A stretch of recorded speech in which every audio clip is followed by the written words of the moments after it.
Oh, hello there. You caught me reading up on how to improve people's lives through daily activities and the activities that bring them joy and the activities they need to do.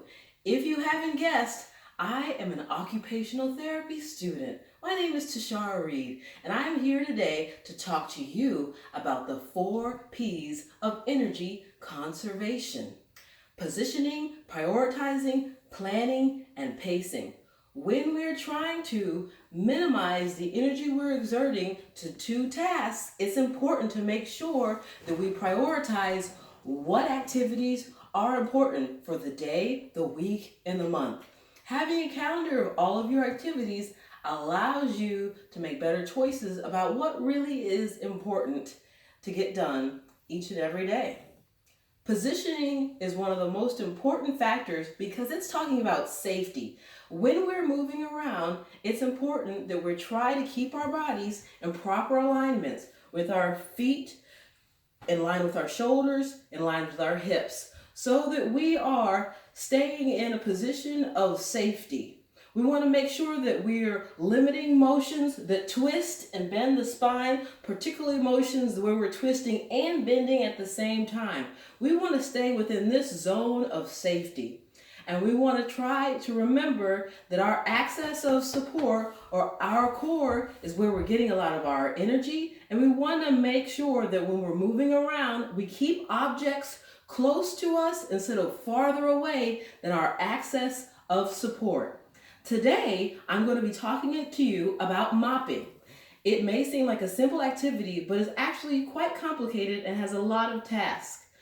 Today, we're going to talk about how to minimize some of that moving around, and that gets us to planning again. We want to make sure that when we're doing a task, like mopping or sweeping or any other activities of daily living, that we're keeping like items together. Here we have a mop and a broom and a bucket, all utilized in mopping. And this is a traditional method, but it does take a lot of time.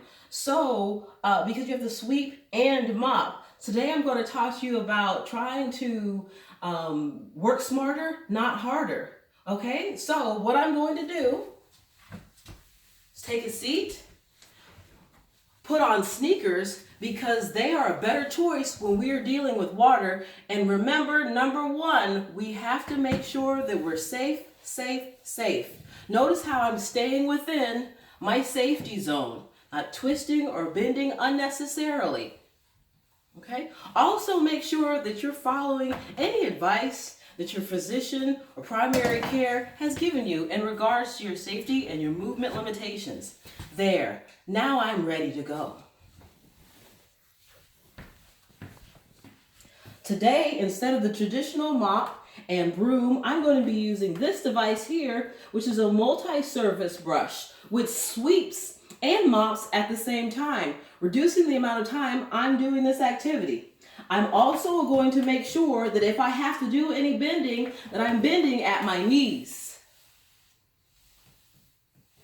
and not turning unnecessarily.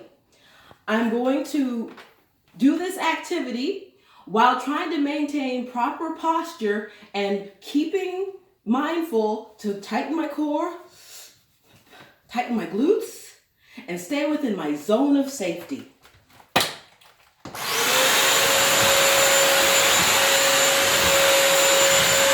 Notice that I'm keeping the mop close to me instead of doing this. My axis of support is farther away from my tool.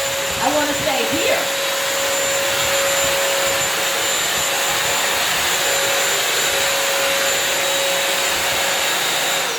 This brings me to my last P, pacing. Make sure that we plan for breaks when needed, that we have items available for us to take breaks, and that we make sure that we're listening to our bodies. In addition, with pacing, you want to make sure that you reach out to your loved ones and the supports that you have in the community, so that if you need assistance, you can call for that assistance, which is another way to increase the maximization of the energy that you have to participate in your ADLs. Can I have some help, please? Thank you, sir.